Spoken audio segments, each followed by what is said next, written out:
Hi, I'm Melissa. Growing up on a farm in rural Nebraska taught me everything about hard work and self-reliance. My hands might not be manicured like the city girls, but they know how to fix a tractor and deliver a calf at 3 a.m. I never expected to fall for someone like James. Handsome, polished, with that perfect smile that belonged on a toothpaste commercial. We met when his company was buying farmland in our area. He came to inspect our neighbor's property, got his fancy shoes stuck in mud, and I had to rescue him. The city boy and the farm girl cliché, right? But sometimes clichés happen for a reason. You're different from anyone I've ever met, he told me on our third date, his fingers intertwined with mine. Different good or different weird? I asked, always a little self-conscious about my background. Different perfect. 6 months later, we were married. That's when I met his parents, Victoria and Richard. So you grow things? Victoria asked at our first dinner, examining me like I was a bug under a microscope. Among other things, our farm produced the highest yield of corn in the county last year. How quaint, she said, exchanging glances with Richard. I tried to win them over for James's sake. I dressed nicer, learned which fork to use first, and practiced saying rather instead of pretty. Nothing worked. I could feel their disapproval radiating like heat from an oven. Last weekend, they invited us to their vacation property in the mountains. It'll be good for us all to bond, Richard said, slapping James on the back. Get to know our new daughter-in-law better. The property was gorgeous. All glass and stone perched on a mountainside, miles from the nearest neighbor. We arrived Friday evening and everything seemed fine until James's phone rang during dinner. It's the office, he said, frowning. The Singapore deal is falling apart.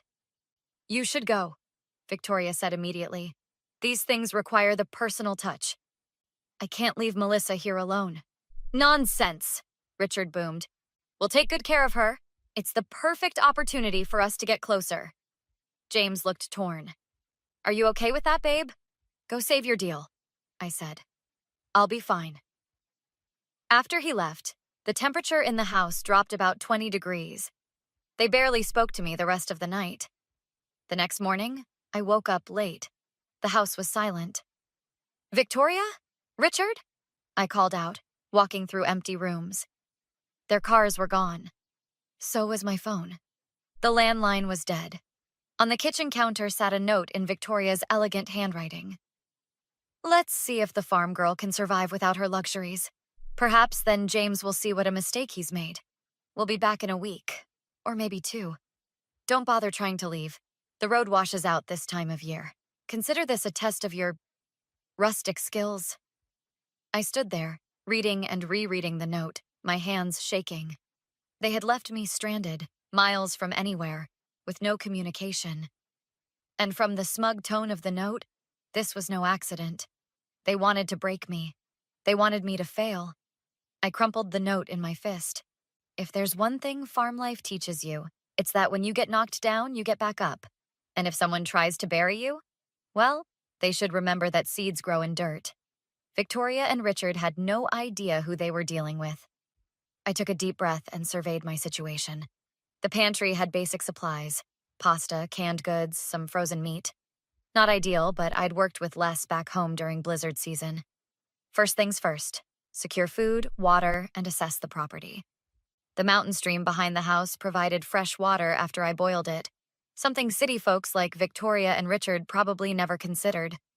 I found fishing gear in the shed and caught 2 decent-sized trout by noon. While cleaning the fish at the kitchen sink, I noticed something odd, a tiny red light blinking from behind a decorative wall clock. I pulled a chair over and discovered a small camera, professionally mounted. What the hell? I searched the house methodically, finding cameras in every room, even the bathroom. In Victoria and Richard's bedroom, I discovered a laptop tucked into the nightstand drawer. Surprisingly, it wasn't password protected. Arrogance, I guess. The email app was open, with messages between Victoria, Richard, and someone named Caroline, James's sister who I'd never met. The camera feeds are uploading to our private server, Richard had written. Should be entertaining to watch our little farm girl stumble around helpless. A week of this, and James will finally see she doesn't belong in our world. Victoria's response made my blood boil.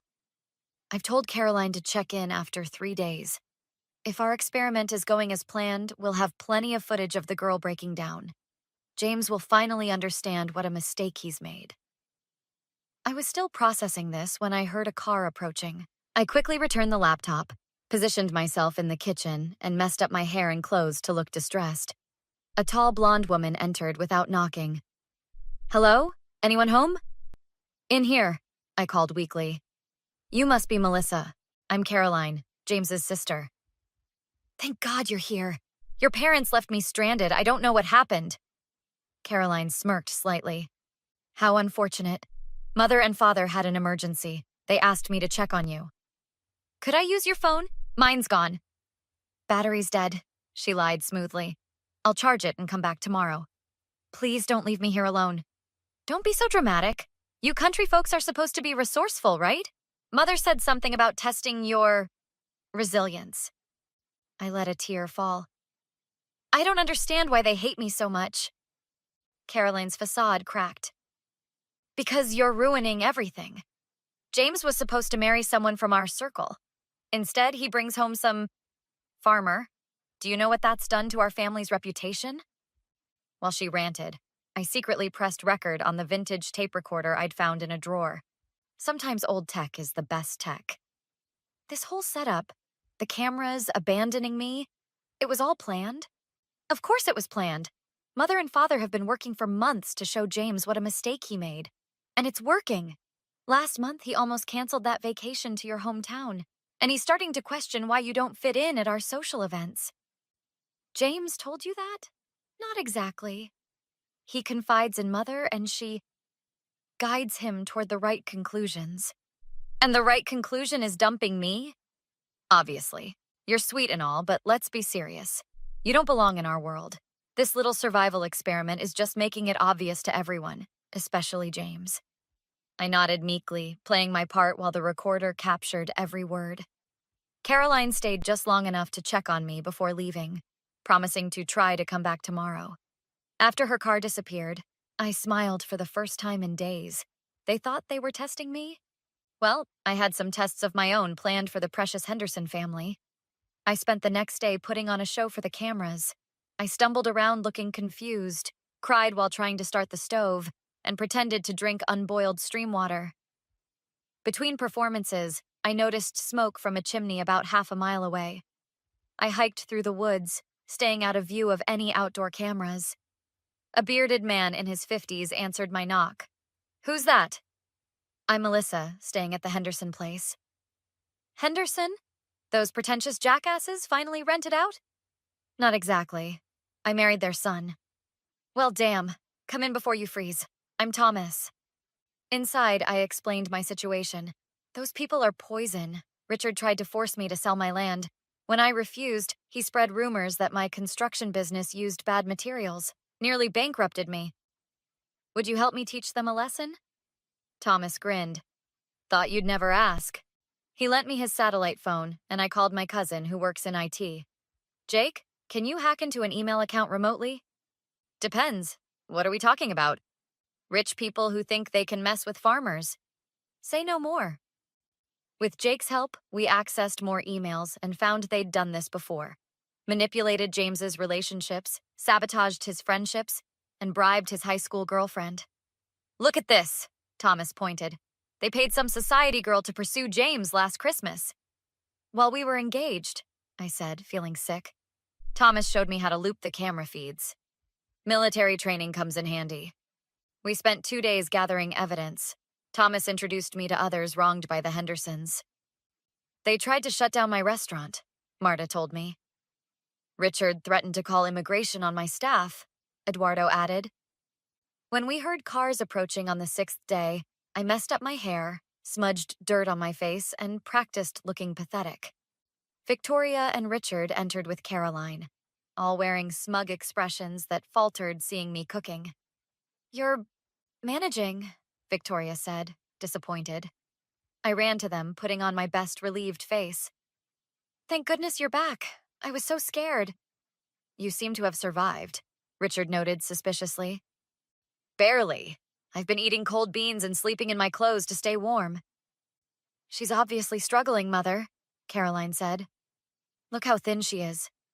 James is flying in tomorrow, Richard announced. We thought we'd have a family dinner, show him how challenging this week has been.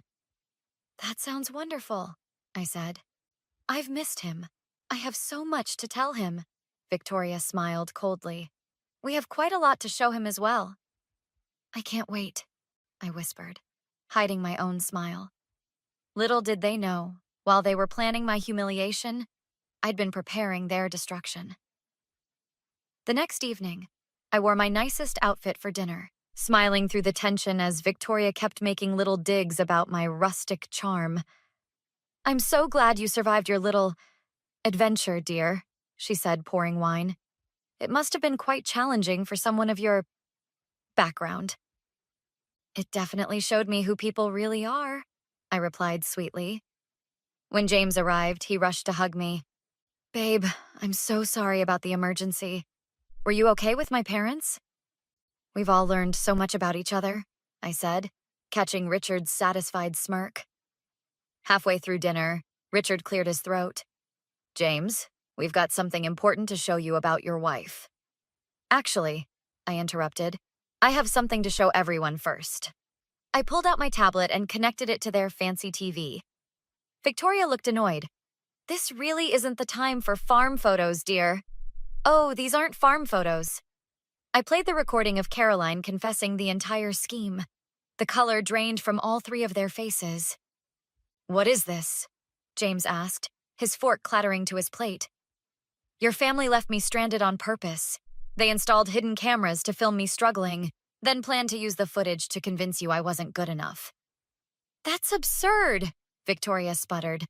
Caroline was clearly joking. I clicked to the next file. Here's an email from you to Richard planning the whole thing. And here's one about paying Natalie Jenkins to seduce James at the Christmas party. James stared at his parents in horror. You did what? Richard stood up. Now listen here. No, you listen, I cut in. I've got testimonials from 12 people you've hurt with your schemes. Thomas, whose business you tried to ruin. Marta, whose restaurant you tried to shut down. And let's not forget James's college roommate who mysteriously got expelled after you decided he was too common. James's face hardened with each revelation. Is this true? We were protecting you, Victoria insisted. This girl isn't right for you. This girl is my wife, and she's shown more character in 1 week than you have in a lifetime. Caroline stepped forward, tears streaming. Melissa, I'm so sorry. I didn't realize how far they would go. Save it. You knew exactly what you were doing. James grabbed my hand. We're leaving. Don't call us. You can't just walk away from this family, Richard shouted. Watch me, James replied. Outside, James pulled me close. I can't believe they did this to you. There's more. I sent copies of everything to their country club board and business partners. Thomas is filing a lawsuit tomorrow with evidence I gathered. 3 months later, Richard's company stock plummeted after clients pulled out. They were blacklisted from their social circles, and Caroline's engagement was called off when her fiancé's family heard about their behavior. James and I bought our own place. Not a mansion, not a farm, but a perfect in-between. Last week, we received a tearful voicemail from Victoria begging for reconciliation. James looked at me. Should we call her back? I deleted the message.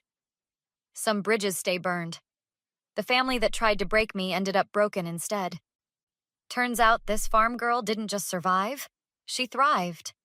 What would you have done in Melissa's position? Was she right to permanently cut off her in-laws after their elaborate scheme? Or should family always get a second chance no matter how badly they've hurt you? The line, "Some bridges stay burned," really makes you think about where we should draw boundaries with toxic family members.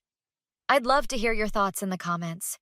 If you enjoyed this revenge story, please hit that like button and subscribe to our channel for more compelling stories that make you think.